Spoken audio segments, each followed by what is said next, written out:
अध्यक्ष महोदय, सन्माननीय सभागृहाला मी सांगू इच्छितो की लाडक्या बहीण योजनेला कुठचाही विरोध नाही आहे, परंतु लाडकी बहीण योजनाची अंमलबजावणी केली गेली त्यात मी लक्षवेधीमध्ये माननीय मंत्री महोदयांना हा प्रश्न विचारला होता की सदर योजनेत शासनाने केलेल्या पडताळणीत महिलांच्या नावाने 14,998 पुरुषांनी दरमहा 1,500 प्रमाणे 10 महिने लाभ घेतला, त्यांच्यावरती काय कारवाई झाली? महिलांच्या योजनेसाठी पुरुषांनी कसा काय डल्ला मारला? सदर योजनेमध्ये 14,998 पुरुषांची नावे कोणी घुसवली आणि त्याची पडताळणी न करता शासनाने चौकशी का केली नाही? दुसरं म्हणजे 8,000 बोगस लाभार्थी जे आहेत ते कोण आहेत? आणि तिसरं असं आहे की एकूण बोगस लाभार्थीची संख्या 26 लाख इतकी असून त्यापोटी 5,136 कोटी 30 लाख रुपये जे पुरुषांना गेलेत ते सरकार त्यांच्याकडनं परत घेणार आहे काय? आणि मंत्री महोदय, माझ्याकडे जे आकडे असतील ते मी आपल्याला सांगतो, मला करेक्ट करा की या सगळ्या याच्यामध्ये पुण्यामध्ये जवळजवळ 2,04,000 बोगस लाभार्थी सापडले, ठाण्यामध्ये 1,35,300 बोगस लाभार्थी सापडलेत, अहिल्यानगरमध्ये 1,25,756 बोगस लाभार्थी सापडलेत, नाशिकमध्ये 1,86,800 बोगस लाभार्थी सापडलेत, संभाजीनगरमध्ये 1,04,700 बोगस लाभार्थी सापडले, तिकडे कोल्हापूरमध्ये 1,14,000 बोगस लाभार्थी सापडले, मुंबई उपनगरामध्ये 1,13,000 बोगस लाभार्थी सापडले आहेत, नागपूरमध्ये 95,500 बोगस लाभार्थी सापडलेत, रायगडमध्ये मंत्री महोदय 63,000 बोगस लाभार्थी आहेत आणि बीडमध्ये 71,000 आहेत आणि लातूरमध्ये 59,000 आहेत. माझी मागणी एवढीच आहे की लाडकी बहीण योजनेअंतर्गत 5,136 कोटी 30 लाख रुपयाचा आर्थिक घोटाळा झाला आहे, तो घोटाळा ज्यांनी केला आहे त्याच्यावरती कारवाई काय करणार आहेत? आणि बोगस या ठिकाणी नोंदणी केली त्यावेळी शासनाचे अधिकारी त्याच्यामध्ये जे होते त्यांनी याला जी मंजुरी दिली त्यांच्यावरती शासन काय कारवाई करणार आहे? आणि आर्थिक घोटाळ्याची शासन चौकशी करून ऑडिट करून या संबंधीची श्वेतपत्रिका काढून महाराष्ट्राच्या जनतेला याची माहिती देणार आहे का? एवढे माझे प्रश्न आहेत. अध्यक्ष महोदय, मला आपल्या अनुमतीने सभागृहाला आणि सन्मान्य सदस्य महोदयांना या ठिकाणी माहिती द्यायची आहे की एकंदर जे काही लाडकी बहीण योजनेचे रजिस्ट्रेशन फॉर्म्स जे आलेले होते ते साधारणपणे 2,63,83,589 इतके फॉर्म्स होते आणि यापैकी साधारणपणे 2,43,82,936 इतके फॉर्म्स हे विभागाने ग्राह्य धरले. ज्या आकडेवारीचा 26 लाखाचा आपण उल्लेख केला ती क्रॉस व्हेरिफिकेशनसाठी माहिती व तंत्रज्ञान विभागाकडून ज्या आकड्यांचा आपण उल्लेख केला ती आमच्याकडे विभागाकडे प्राप्त झालेली होती.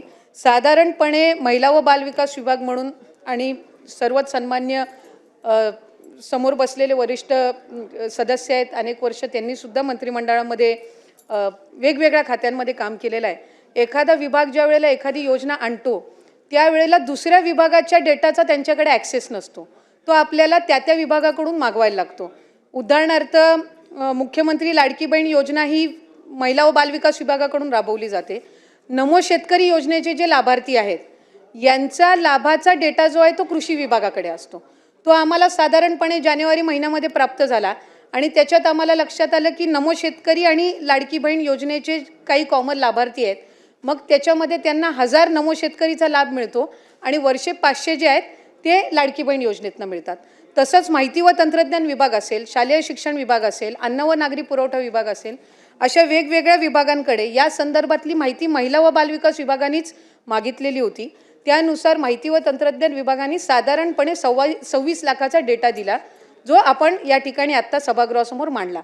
या डेटाचं आम्ही पूर्णपणाने क्रॉस व्हेरिफिकेशन केलं. क्रॉस व्हेरिफिकेशन करत असताना साधारणपणे त्या 26 लाखापैकी 4 लाखापर्यंतच डेटा असा होता की ज्याला रिवाईज स्क्रुटिनीची गरज होती. बाकी सगळे जे होते हे पात्र लाभार्थी होते, त्यामुळे त्यांना त्या पद्धतीनं लाभ सुरू आहे. आता आपण जे काही शासकीय ह्यांच्या संदर्भामध्ये आपण विचारलं 8,000 जे आपण बोगस विचारले तर ते 8,000 बोगस नसून ते 8,000 शासकीय कर्मचारी म्हणजे प्राथमिक आरोग्य केंद्रांमध्ये किंवा वेगवेगळ्या शासकीय ज्या काही आपल्या नोकरी असतात त्याच्यामध्ये काम करणारे आणि नियमानुसार ते तशा पद्धतीनं लाभ घेऊ शकत नाहीत. म्हणून या संदर्भातलं आम्ही सगळ्याच जिल्हाधिकाऱ्यांना एक पत्र लिहिलं आणि त्याच्या रिकव्हरीचं काम त्यांच्याकडून साधारणपणे गेल्या 5-6 महिन्यापासून सुरू आहे. म्हणजे मी इथे सांगलीचं सुद्धा आपल्याला उदाहरण देऊ इच्छिते की सांगलीमधले सुद्धा प्राथमिक आरोग्य केंद्रामधले किंवा इतर शासकीय याच्यामध्ये काम करणारे जे आहेत त्यांची सुद्धा रिकव्हरीची जी काही प्रक्रिया आहे ती त्या ठिकाणी 10,500 असतील, कोणाचे 4,500 असतील, म्हणजे ज्या ज्या महिन्याला त्यांना वितरित झाले त्यानुसार आहे. आणि ही प्रक्रिया साधारणपणे 2 महिन्याच्या कालावधीमध्ये सगळ्या जिल्ह्यांची पूर्ण होईल. आता 12,000 जे आपण पुरुषांचं म्हटलं तो खरं तर आकडा साधारणपणे 12 ते 14,000 मध्ये येतो. ज्या वेळेला ही योजना सुरू केली त्यावेळेला निदर्शनास आलं की अनेक अशा महिला आहेत ज्यांचं स्वतःचं वैयक्तिक बँक खातं नाही आहे.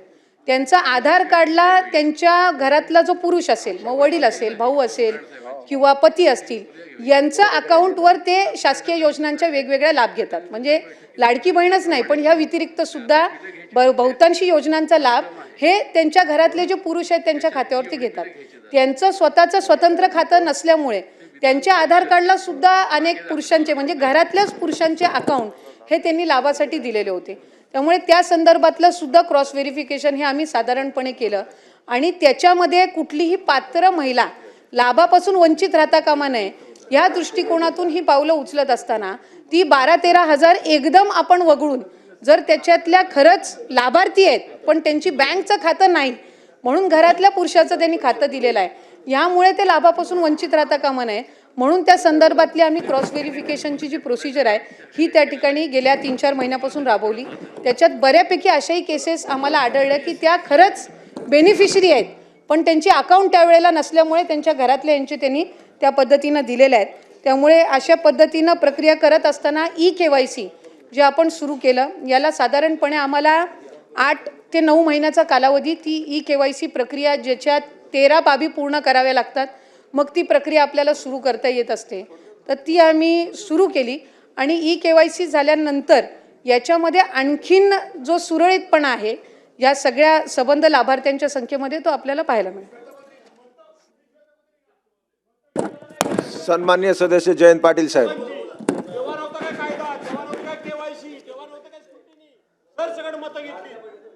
अध्यक्ष महोदय, मंत्री महोदयांच्या उत्तरातच कबुली जबाब आहे. विधानसभेच्या निवडणुकीच्या आधी ज्या घोषणा केल्या त्यामध्ये दुसरा कोणताही लाभ घेतलेला नसला पाहिजे अशी कंडिशन होती का? मग होती तर ज्यांनी असा लाभ घेतला ते अधिक दोषी ठरतात आणि ते दोषी ठरत असतील तर त्यांचे पैसे परत घेण्यापुरतं हे मर्यादित प्रकरण राहणार नाही. तर त्यांना अशी सिच्युएशन असताना मी दुसरीकडून लाभ 500 रुपयाचा घेतोय आणि तरी मी तुमच्याकडून 1500 मागितले आणि ती कंडिशन असेल तर त्या सगळ्यांच्यावर तुम्ही गुन्हे दाखल करणार काय? असं व्हेरिफिकेशन न करणाऱ्या अधिकाऱ्यांच्यावर तुम्ही गुन्हे दाखल करणार काय? आणि तिसरं म्हणजे सन्माननीय एकनाथ शिंदे साहेबांनी काल परवा पेपरला मी काल वाचलं की लाडकी सून योजना चालू करायचं ठरवलेलं आहे. बरोबर आहे ना? लाडकी सून,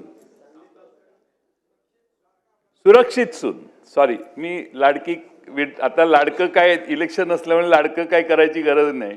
तर सुरक्षित सून अशा योजनेचा समावेश. बरोबर आहे, मी पाठिंबा आहे तुम्हाला माझा कायम पाठिंबा आहे, प्रॉब्लेमच नाही.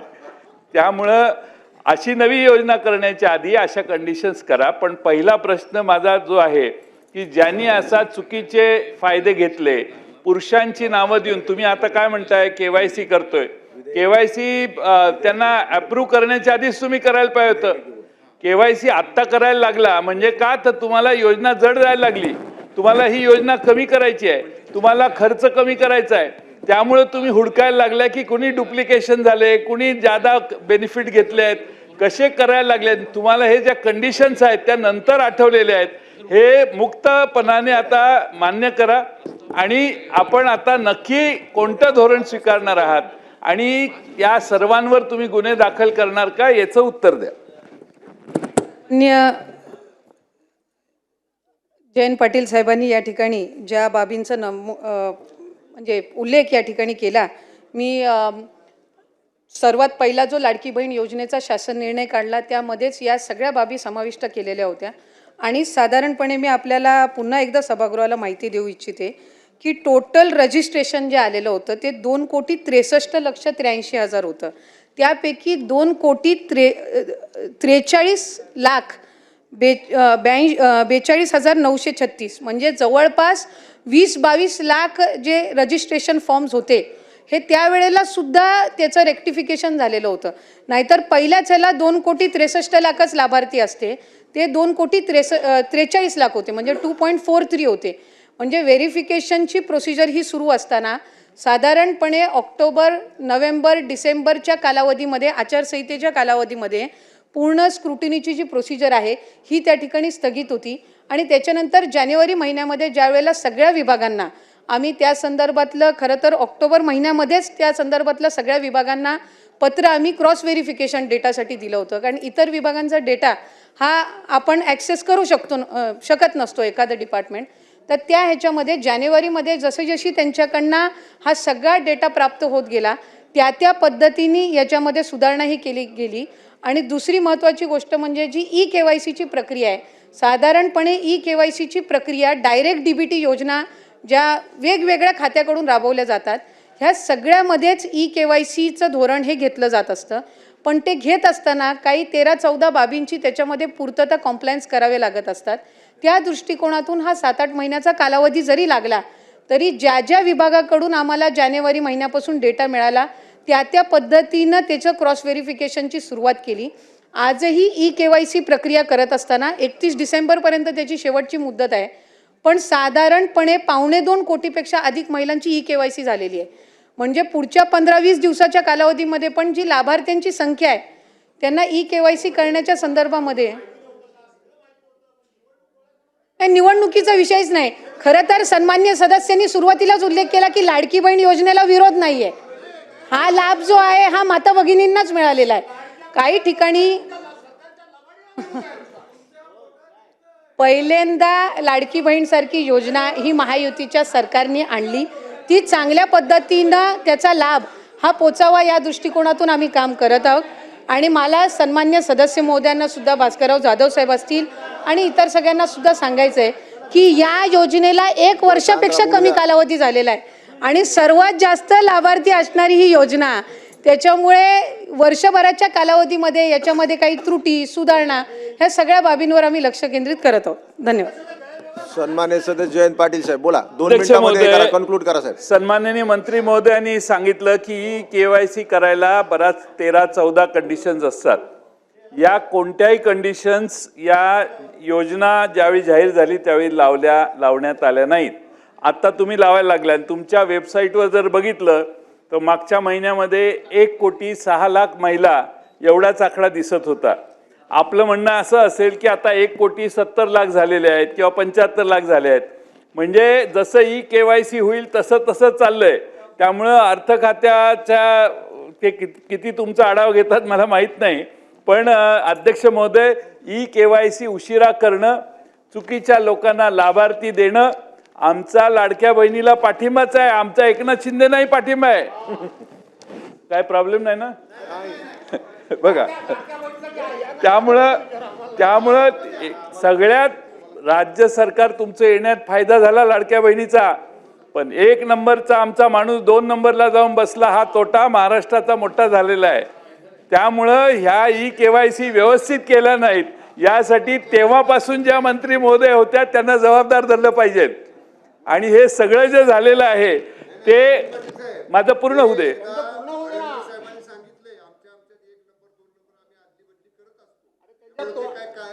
अध्यक्ष महोदय, एकनाथ शिंदे साहेब असल्याच लोकांनी तुमचं नुकसान केलेलं आहे. एकनाथ शिंदे साहेब असल्याच लोकांनी तुमचं नुकसान केलं. तुम्हाला ते सारखं समजावून सांगतायत, काय हरकत नाही. 1 नंबर हा 1 नंबरच असतो. 1 नंबर हा 1 नंबरच असतो. 2 नंबरला चंद्रकांत बाबा काय बोलले, ठीक आहे. 1 नंबर 2 नंबर बद्दल ते जरा बघून घ्या. आमचं अरे तुम्ही एकनाथरावांची माणसं एकनाथरावांबद्दल बोला. नाही आपसात अध्यक्ष बोलू नका, महोदय, आपसात अध्यक्ष बोलू नका. महोदय, माझ्यावर अध्यक्ष अन्याय होतोय, मला महाराज- संरक्षण द्या. तर म्हणून माझा अध्यक्ष पाटील साहेब, महोदय तुम्ही बोला. प्रश्नाला मंत्री महोदय सन्माननीय बोलू द्या मंत्री त्यांना. महोदयांनी बोलू द्या उत्तर मंत्री दिलं महोदय. नाही की ज्यांनी चुकीची केवायसी भरली किंवा भरली नसेल त्यांच्यावर आपण गुन्हे दाखल करणार का. आणि दुसरा प्रश्न म्हणजे अध्यक्ष महोदय, या योजनेने गिरीश महाजन साहेब या योजनेने काय परिणाम झाला तर तुम्ही सगळे इकडे येण्याच्या म्हणजे झोल्यात होता पण तिकडे गेला. त्याला जो प्रमुख ज्याने हे तुम्हाला योजना आणायचं काम केलं त्या माणसावर अन्याय होतोय असं आता अलीकडे आम्हाला वाटायला लागले. त्यामुळं आता ते देसाई शंभूराजे काय म्हणतायत की 1 नंबरचा 2 नंबर जाईल तर 2 नंबरचा 1 नंबरही जाऊ शकतो. ते आता 1 नंबर इथं नाहीये म्हणून असं तुम्ही म्हणताय. त्यामुळे 2 नंबरचा माणूस 1 नंबरला जाणार आहे या 5 वर्षात एवढं तुम्ही जाहीर करा. आमचं काही म्हणणं नाही. अजून डबल 1500चा 2100 हा शेवटचा प्रश्न 1500चा रक्कम 2100 कधी करणार हे आम्हाला जाहीर करा. सन्मान्य सदस्य नाना पटोले साहेब बोला. मंत्री महोदय लक्षवेधी चालू आहे. आमच्यामध्ये नंबर आमचे बदलत असतात त्यामुळे आम्ही म्हणतोय असं नाही. स्वतः माननीय मुख्यमंत्री जे म्हटलेत की आम्ही 1 नंबर 2 नंबर आमच्या अदली बदली करत सन्मान्य असतो. सदस्य नाना पटोले साहेब सुरू करा तुम्ही.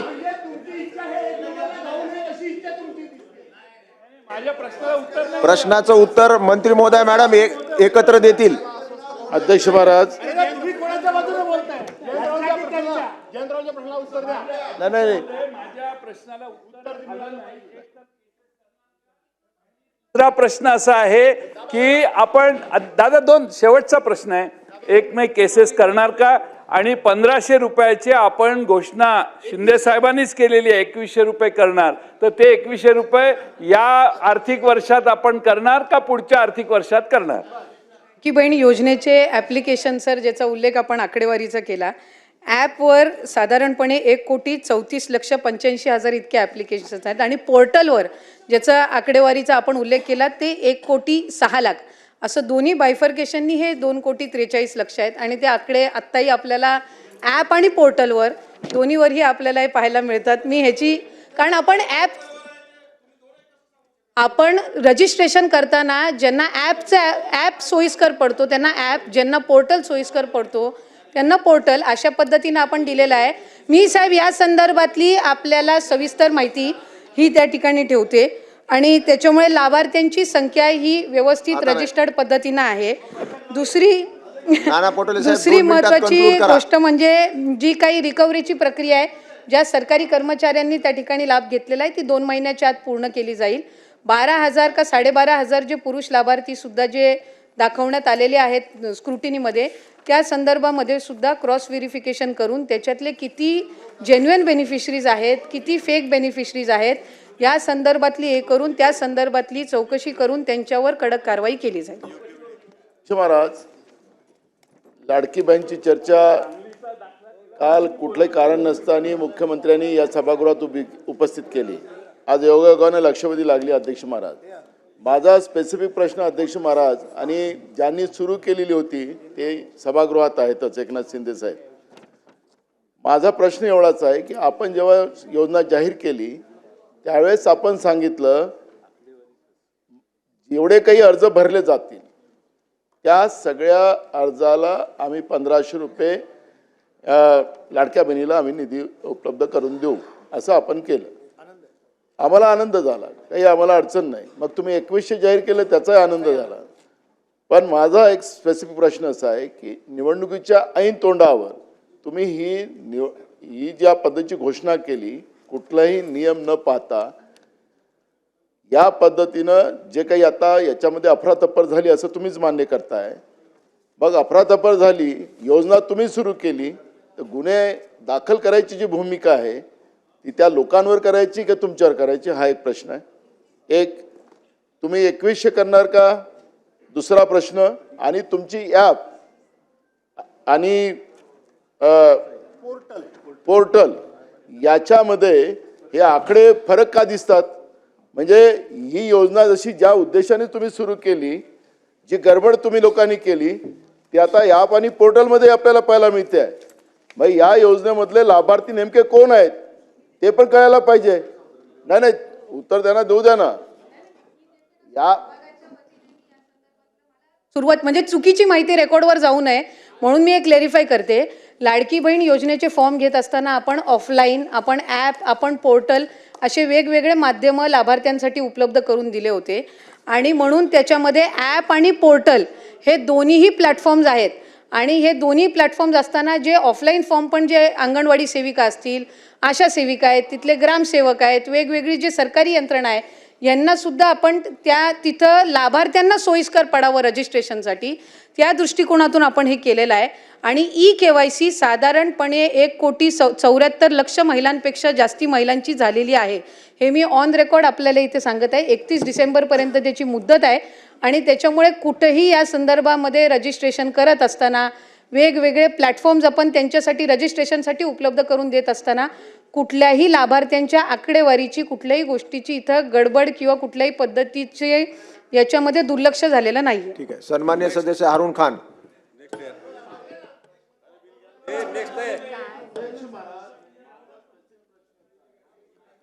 केलं अध्यक्ष महाराज त्यांनी आता मान्य प्रश्नाचं केलं. उत्तर दिलं ना. अध्यक्ष 10 महाराज मिनिटं त्यांनी झाले, मान्य चालू आहे केलं. लक्षवेधी. 15 त्यांनी मिनिटं झाली. मान्य केलं.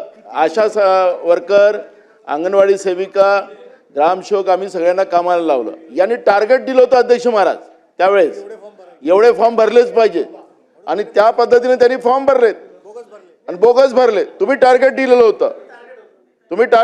होतं आणि मग तुमचं आता टॅब आणि या दोन्ही त्याच्यात फरक जाणवत आहे.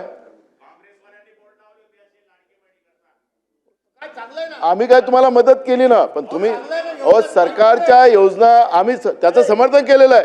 पण याच्यात जे गडबड झालेली आहे त्याला गुन्हेगार कोण?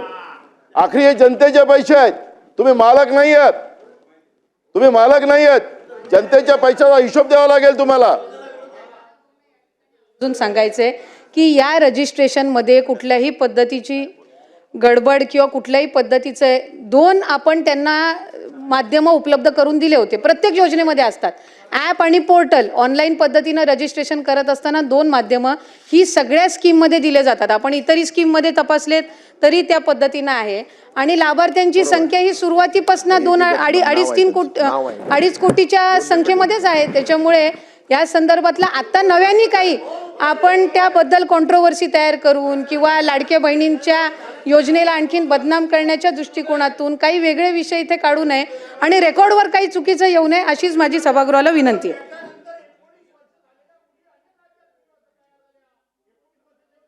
ती संख्या वाढायला पाहिजे, कमी कशी होते? याचा अर्थ फ्रॉड झालाय, गडबड झाले, भ्रष्टाचार झालाय, चुका झाल्या, राजकारणाकरता, सगळ्याकरता, मतांकरता महाराष्ट्र राज्य लुटण्याचं तुम्ही काम केलं आणि तुम्ही समाधानकारक उत्तर देत नाही म्हणून आम्ही तुमचा निषेध करतो. चला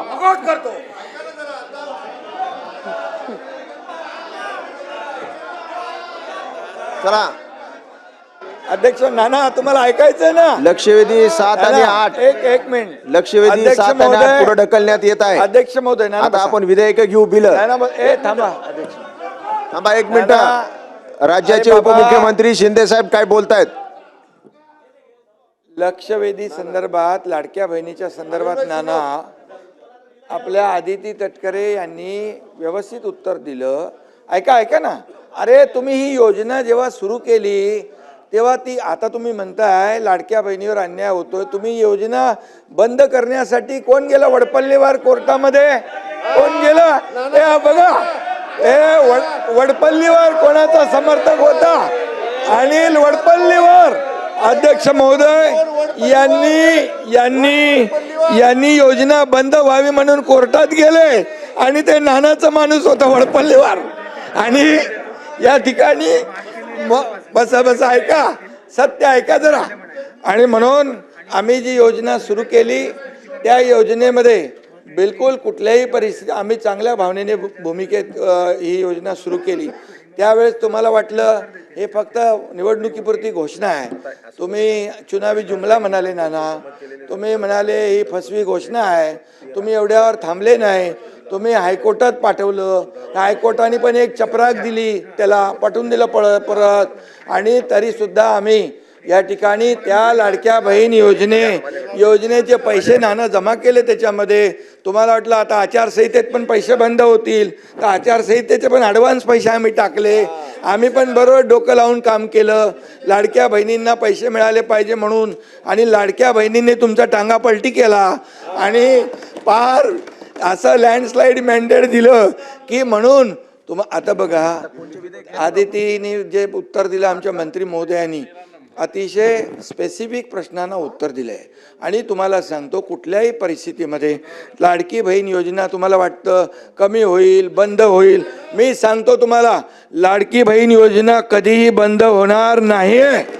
आणि सांगतो तुम्हाला, तुम्ही 2100 रुपये बोलले, योग्य वेळी आम्ही जे जे बोललोय ते सगळं पूर्ण करणार ना.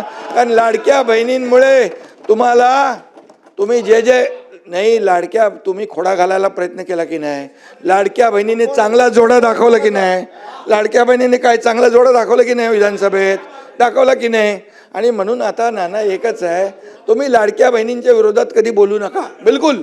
नाहीतर आता येणाऱ्या पुढच्या निवडणुकांमध्ये लाडक्या बहिणी परत या ठिकाणी नाना तुम्ही तुमच्यावर का घेताय, बोला ना. ऐका ऐका ऐका, अरे लाडक्या बहिणींना आतापर्यंतच्या इतिहास किती वर्ष होतं हो काँग्रेसचं सरकार? आतापर्यंतच्या इतिहासामध्ये कधी अशी योजना सुरू केली? आम्ही सुरू केली. त्याला हिंमत लागते, धाडस लागतं आणि लोकांचे पैसे लोकांना देण्याची दानत लागते. ती दानत आम्ही दाखवली. आणि म्हणून या ठिकाणी तुम्हाला सांगतो, लाडकी बहीण योजना कधी बंद होणार नाही. जे जे आम्ही बोललोय ते पूर्ण करणार आणि करणार. योग्य वेळी योग्य वेळी योग्य वेळी योग्य वेळी योग्य वेळी योग्य वेळी देणार.